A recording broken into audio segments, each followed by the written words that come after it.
کے اوپر اب یہ ہاروت ماروت رہ گئے. اب انہوں لوگوں میں فیصلے کرنا شروع کر دیے. تقریباً 1 مہینہ اسی طرح گزرا.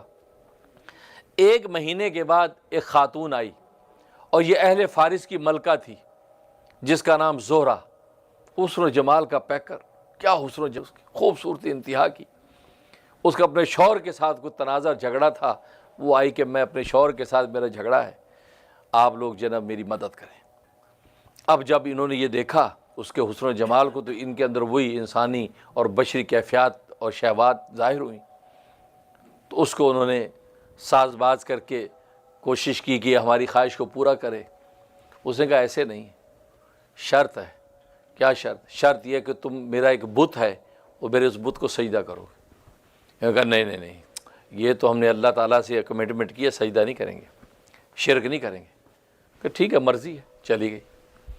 اب یہ لوگوں کے عدل و انصاف کے کاموں میں لگ گئے. پھر ایک عرصے کے بعد پھر وہ آئی. جب پھر آئی تو پھر انہوں نے پھر اس کی بات سنی اور اس کے بعد پھر یہ مطالبہ کیا, خواہش ظاہر کی. انہوں نے کہا جی ایک شرط ہے. کیا شرط؟ یہ کہ تم میرے شوہر کو پہلے قتل کرو, اس کو راستے سے ہٹاؤ, اس کے بعد پھر کام ہوگا. ایسے تو نہیں, مشکل ہے, شوہر ہے میرا. انہوں نے نہیں, ہم نے اللہ سے کمٹمنٹ کی, قتل نہیں کریں گے, یہ نہیں ہو سکتا. کہ ٹھیک ہے, مرضی تمہاری. جیسے آج کا کہ اپ ٹو یو. چلی گئی.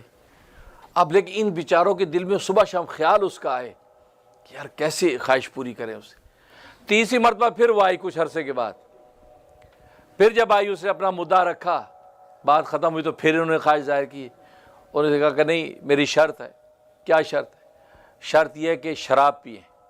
شراب اگر تم پیو گے تو پھر میں راضی ہوں, پھر تو اپنی خواہش پوری کر لینا.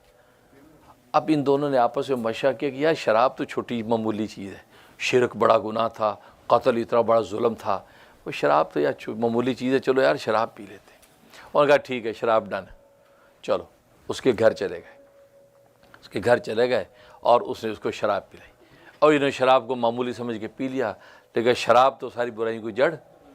شراب جیسے پی وہ تو آپے سے باہر ہو گئے, مدوش. اس آپے سے باہر ہوئے ہیں, اسی حالت میں اس نے اس کو اپنے شوہر کی طرف متوجہ کر دیا ادھر, اور جناب اس کے شوہر کو وہیں قتل کیا اور اپنا بت سامنے رکھا, اس بت کے سامنے سجدہ کیا اور اس کے بعد اس عورت کے ساتھ مبتلا بھی ہو گئے. اب جب اس عورت کے ساتھ مبتلا تھے, اسی حالت میں اللہ تبارک و تعالی نے آسمان کے دروازے کھول دیے. تو جن فرشتوں نے ان انسانوں کے لیے استغفار روکا تھا, انسانوں پہ اعتراض کیا تھا, اللہ نے ان فرشتوں سے کہا دیکھو وہ تمہارے فرشتوں میں جو فرشتے تھے ان کی حالت دیکھو. جب دیکھا تو فرشتے حیران ہو گئے, شرمندگی سے نگاہ جھک گئی. اللہ نے کہا میں نے کہا تھا نا, میں انسانوں کو چونکہ نظر نہیں آتا اس لیے ان سے کوتاہیاں ہو جاتی ہیں. تم لوگ ہاتھ ہلکا رکھو, استغفار ان کے لیے کرتے رہو. اگر تمہیں بھی میں نظر نہ ہو, تمہاری بھی حالت یہ ہو. دیکھو میں تمہیں نظر نہیں آ رہا ہوں, تمہارے فرشتے ہیں, خواہشات انسانی اس پہ پیدا کر دی, دیکھو حالت کیا ہوئی. اب یہ بڑے شرمندہ ہوئے. لکھا کہ اس کے بعد سے یہ ملائکہ نے دوبارہ سے انسانوں کے لیے آج تک استغفار شروع کر دیا کہ واقعی یہ انسان جو ہے استغفار کے قابل ہیں. ہمارے فرشتے جو فرشتے ہو کر وہ ان کی حالت یہ ہے, اتنی جلدی تو انسان بہکتا نہیں جتنی جلدی یہ بہک گئے.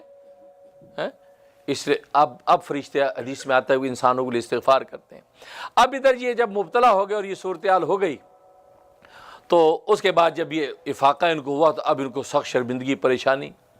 چونکہ ہوتا یہ تھا کہ یہ شام میں رات میں چلے جاتے تھے آسمانوں پہ, اسم اعظم اللہ نے ان کو دے رکھا تھا, اسم اعظم پڑھ کے چلے جاتے تھے.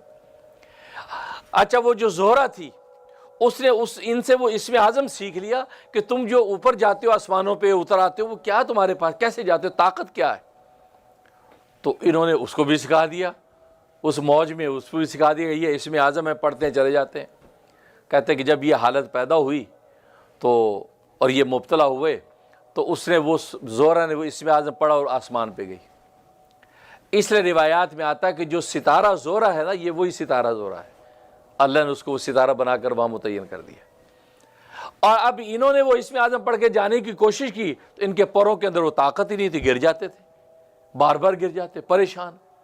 اب اللہ سے دعا کی تو پتہ چلا اللہ تو ناراض ہیں, تم لوگوں نے یہ حرکت کیا کی. اب پریشان ہوئے کہ یار کوئی ایسا بندہ ہو یہاں جس کے ذریعے سے اللہ ہماری توبہ قبول کر لے. تو وہ حضرت ادریس علیہ السلام کا زمانہ تھا. حضرت ادریس علیہ السلام پیغمبر تھے، ان کے پاس گئے اور ان کے سامنے سارا واقعہ رکھا کہ حضرت یہ ہو گئے ہم سے، آپ اللہ سے ہماری استغفار کر دیجئے، اللہ تبارک و تعالی ہمیں معاف کر دیں۔ انہوں نے اللہ سے دعا کی تو اللہ تبارک و تعالی یہ طے فرمایا کہ ان سے پوچھو دنیا کا عذاب چاہیے یا آخرت کا عذاب چاہیے؟ تو ملائکہ تو تھے، یہ تو جانتے تھے کہ دنیا فانی ہے، ختم ہو جانی بھلے جتنی بھی لمبی ہو، لیکن آخرت کا عذاب ختم نہیں ہونا۔ انہوں نے کہا جی دنیا کا عذاب گوارا ہے، ہم دنیا کے عذاب برداشت کرنے کو تیار ہیں، آخرت کا عذاب ہم سے برداشت نہیں ہوگا۔ اللہ نے کہا ٹھیک ہے۔ تو حضرت ادریس علیہ السلام سے فرمایا کہ وہ بابل جو عراق کے اندر ایک جگہ ہے، بابل جو ہے، اس بابل کے اندر ایک آگ کا کنواں ہے، اس آگ کے کنویں میں الٹا لٹکا دو۔ تو آج تک فرشتے اس آگ کے کنویں میں الٹے لٹکے ہوئے ہیں۔ اس کا قرآن نے ذکر کیا کہ وہ فرشتے بابل جو شہر، اس بابل شہر میں اس آگ کے کنویں میں الٹے لٹکے ہوئے ہیں کہ وہ دنیا میں ان کو عذاب دیا جا رہا ہے، جب قیامت برپا ہو جائے گی تو عذاب سے چھوٹیں گے۔